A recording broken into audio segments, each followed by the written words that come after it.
अब हमने कहा कि 2 चेन, एक अल्फा एक बीटा है। तो ह्यूमन की बॉडी में तकरीबन 10,000 प्रोटीन बनती है, तकरीबन round about 10,000 protein human body में बनती है। इनको बनाने वाले जो अमाइनो एसिड है वो तकरीबन 20 टाइप्स है, 20 किस्म के अमाइनो एसिड हैं। A.A it's mean amino acid. 20 किस्म के अमाइनो एसिड है जो तकरीबन 10,000 किस्म की प्रोटीन बना रहे हैं हमारी बॉडी में। हमेशा बना रहे हैं, हर वक्त बना रहे हैं, हर 24 घंटे में सेल कंप्लीट हो रहा है, सेल साइकिल हमारा मुसलसल बनाते जा रहे हैं। तो अब अगर हम देखें इसमें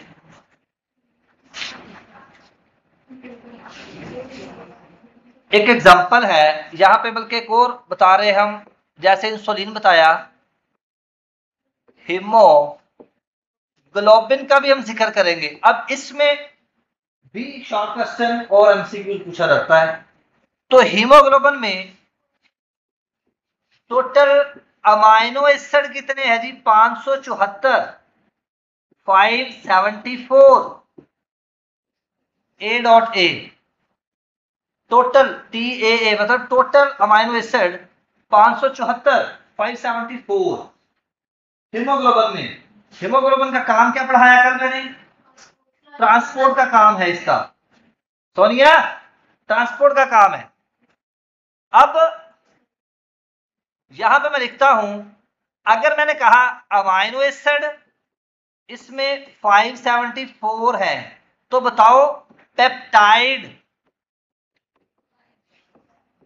बॉन्ड कितने होंगे? यहां पे एमसीक्यू आएगा 570। इसमें पेप्टाइड बॉन्ड कितने होंगे? 574। वजह बताता हूं, क्योंकि इसमें 4 चेन है, जितनी चेन है उतना एक एक कम कर देना है। तो इसमें मैं बता रहा हूं अल्फा की 2 चेन है, बीटा की भी 2 चेन है। हर अल्फा के अंदर 141 अमाइनो एसिड है और 146 अमाइनो एसिड बीटा चेन में है। क्लियर? अब एक अल्फा, इसको आप ऐसा लिख सकते हैं, अल्फा 141, अल्फा 141, बीटा 146, बीटा 146, इसको इकट्ठा कर लें, ये बन जाएगा 574। ये बना दिए अमाइनो एसिड। यानी हीमोग्लोबिन में 2 अल्फा की चेन होती है, 2 बीटा की चेन होती है, और हर एक अल्फा चेन में 141 अमाइनो एसिड है। अब गौर करो, इसमें अमाइनो एसिड तो 140 है, पेप्टाइड बॉन्ड कितने होंगे? 140, इसमें 140, इसमें 145, इसमें 145। अब इसको टोटल करें, जो कि क्या है? पेप्टाइड बॉन्ड, ये बनेगा 570। तो वो मैंने यहां पे लिख दिया। अब आइडिया हो गया। तो ये एमसीक्यू भी आता है, how many peptide bond are present in haemoglobin molecule. तो ये एमसीक्यूज भी पेपर में आता है। अब यहां पे घुमा के कैसे आएगा? पूछा जा सकता है, पूछा जा सकता है, इधर देखो, how many peptide bond are present in one chain of, in one beta chain of haemoglobin molecule. अब क्या आंसर करोगे? सुनो, how many amino acid are present in beta chain of haemoglobin? 146. And how many peptide bond are present in one beta chain of hemoglobin? तो इसमें 1 2 3 4, ये 4 घुमा के MCQs बन सकते हैं अल्फा और बीटा के हवाले से। अमाइनो एसिड भी पूछ सकता है, पेप्टाइड बॉन्ड भी पूछ सकता है, और ओवरऑल सिर्फ हीमोग्लोबिन का भी अमाइनो एसिड या पेप्टाइड बॉन्ड पूछे जा सकते हैं। और जब आप पढ़ेंगे आप कहेंगे ये क्वेश्चन कहां से आ गया, ये तो हमें पता ही नहीं था, ना बुक पे लिखा हुआ है। तो ये इस तरह से सवाल आता है। कितनी भी प्रोटीन हो, उनके अगर आपको चेन का पता है, अगर आप उनकी चेन की स्टडी कर रहे हैं, अगर आपको चेन का पता है, तो आप उसके पेप्टाइड बॉन्ड के बारे में भी बता देते।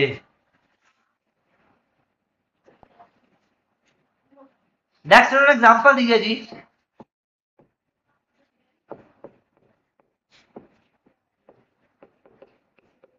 Sickle cell anaemia. Sickle cell anaemia की एग्जांपल दी है, बीमारी है सिकल सेल एनीमिया। ये ब्लड की ऐसी प्रॉब्लम है, एनीमिया ब्लड की प्रॉब्लम को बोलते हैं।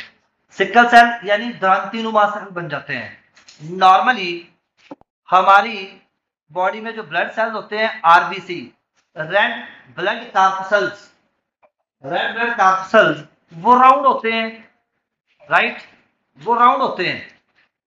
रेड ब्लड कार्पसल्स ये राउंड होते हैं।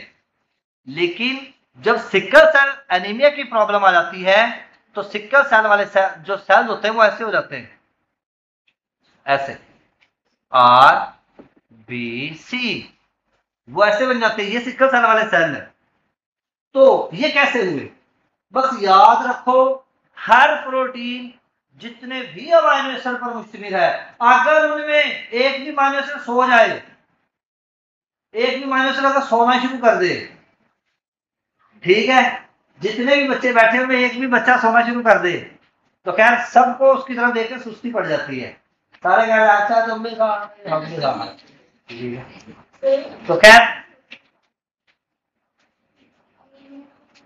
574 थे, 574 थे। अल्फा वाली 2 चेन, बीटा वाली 2 चेन। अब सुन तो लो, अब 574 अमाइनो एसिड लगे हुए हैं, इनमें से कोई एक अमाइनो एसिड भी अगर अपनी जगह पे सही नहीं लगा तो प्रोटीन बनाने की इंस्ट्रक्शन दे कौन रहा है? कौन दे रहा है इंस्ट्रक्शन? डीएनए। प्रोटीन बनाने की इंस्ट्रक्शन दे कौन रहा है? किसको दे रहा है इंस्ट्रक्शन? मैसेंजर आरएनए को। मैसेंजर आरएनए उसी तरह की प्रोटीन बना रहा है आगे। कल बताया नहीं था? नहीं, सुनो, ये देखो, डबल स्टैंड डीएनए, इससे बनेगा single stand messenger RNA, 5 prime and 3 prime and 3 prime and 5 prime and. This is DNA double stand molecule, this is messenger RNA 1 stand. और फिर आगे इससे क्या बनेगा? इससे बनेगा आगे प्रोटीन। क्या बनेगी? ये है जी प्रोटीन, ये प्रोटीन है। तो जिस तरह का डीएनए मैसेज भेजेगा मैसेंजर आरएनए उस तरह का मैसेज लेकर आकर वैसे ही प्रोटीन बना देगा। इसका मतलब ये हुआ अगर डीएनए में कोई तब्दीली आ गई उसी तरह की आगे प्रोटीन में भी तब्दीली आ जाएगी। लफ्ज बोल रहा हूं, mutation, sudden change sequence of nucleotides या sudden change sequence of amino acid, sorry DNA, sudden change in sequence of DNA is called mutation. ओ भाई, जिस तरह की म्यूटेशन हो गई अब नॉर्मल चीज तो नहीं रही। आपकी उम्रें किसी की अभी 20 साल से ज्यादा तो नहीं। अब अगर आप लोगों के बाल झड़ना शुरू हो जाए, अब अगर आप लोगों के हेयर वाइट हो जाए, अब अगर आप लोगों के सारी हेयर वाइट हो जाए, यानी आप में बुजुर्गाना करैक्टर शुरू हो जाए, इट्स मीन के ये म्यूटेशन हो गई है, आपकी बालों की प्रोटीन प्रॉपर नहीं है, डिस्टर्ब हो गई है, तो केराटिन प्रोटीन का प्रॉब्लम आ गया। इसका मतलब यह है कि आपकी बॉडी का जो डीएनए है उसमें केराटिन प्रोटीन बनाने की जो इंस्ट्रक्शन है वो डिस्टर्ब हो गई है, राइट। तो sudden change in the sequence of nucleotides is called mutation.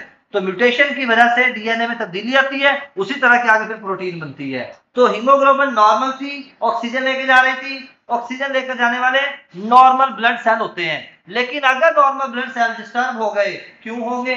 क्योंकि हीमोग्लोबिन का एक अमाइनो एसिड खराब हो गया। सीक्वेंस देखो, ये एक अमाइनो एसिड है वी, ये पेप्टाइड बॉन्ड फिर अमाइनो एसिड H, फिर ये पेप्टाइड बॉन्ड फिर ये अमाइनो एसिड T, फिर ये पेप्टाइड बॉन्ड फिर ये अमाइनो एसिड G, फिर ये पेप्टाइड बॉन्ड फिर अमाइनो एसिड G। तो गौर करें, ये VHTG ये अमाइनो एसिड है और दरमियान में ये पेप्टाइड बॉन्ड है, राइट।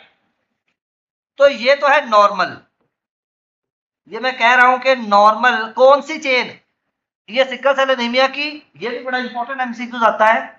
नॉर्मल चेन कौन सी चेन, बीटा, ये एमसीक्यूज आता है कि सिकल सेल एनीमिया की जो प्रॉब्लम है वो हीमोग्लोबिन की कौन सी चेन में प्रॉब्लम आती है, अल्फा या बीटा, बीटा में। अब ये नॉर्मल है, अब ये सिकल वाली लिखूंगा, ये सिकल वाली में देखें क्या लगा था, V पेप्टाइड बॉन्ड, क्या लगा था H पेप्टाइड बॉन्ड, क्या लगा था जी T पेप्टाइड बॉन्ड, क्या लगा था जी, क्या लगा था जी, लेकिन यहाँ पे G नहीं, यहाँ पे V लग गया और यहाँ पे फिर सारा G नॉर्मल है। 574 में से सिर्फ एक की तब्दीली आ गई है, यहाँ पे G की जगह पे क्या लग गया, V, पूरी हीमोग्लोबिन डिस्टर्ब हो जाएगी, ना ये प्रॉपर कैरियर का काम करेगी, ना ये प्रॉपर ऑक्सीजन लेके जाएगी, रेड ब्लड सेल गोल नहीं रहेंगे बल्कि क्रांतिनुमा बन जाएंगे। अब ये ब्लड वेसल में घूमेंगे नहीं, चलेंगे नहीं, प्रॉपर ऑक्सीजन कैरी नहीं करेंगे। अब ये ब्लड की प्रॉब्लम बन गई, एक अमाइनो एसिड ग्लूटामीन की जगह पे वैलिन लग गया, जिसकी वजह से अब ये प्रॉब्लम सिकल सेल एनीमिया कहलाएगी। हाँ जी, अचानक डीएनए में चेंज आ गई, डीएनए में चेंज इन्वायरमेंटल फैक्टर की वजह से आती है, डीएनए में चेंज खुराक की वजह से आ सकती है, डीएनए में चेंज कोई भी जो है ना म्यूटेशन अंदर से बॉडी में हो जाए अचानक से, क्योंकि एक सेकंड में 1000 न्यूक्लियोटाइड लग रहे होते हैं। जब डीएनए की रेप्लिकेशन हो रही है, डीएनए हर 24 घंटे बाद जो है ना मुकम्मल सेल में से गुजरता है, रेप्लिकेट होता है। तो जब ये हमारी बॉडी में हर वक्त चेंजिंग आती जाती है, तो एक सेकंड में 1000 न्यूक्लियोटाइड जुड़ते हैं, उस एक न्यूक्लियोटाइड में से भी एक गलत लग गया, एक सेकंड में 1000 जुड़ने हैं, तो एक सेकंड में 1000 में से कोई एक गलत लग गया, तो न्यूक्लियोटाइड के अकॉर्डिंग, क्योंकि ये न्यूक्लियोटाइड का बना हुआ है, उस तरह की ये खराब न्यूक्लियोटाइड बनेगा, ये खराब न्यूक्लियोटाइड बनेगा, खराब प्रोटीन बनेगी। तो इस तरह से अगर प्रॉब्लम आ जाए तो कुदरत का सिस्टम देखे प्रॉब्लम आती नहीं है, अलहमदुलिल्लाह हम सारे नॉर्मल बैठे हैं।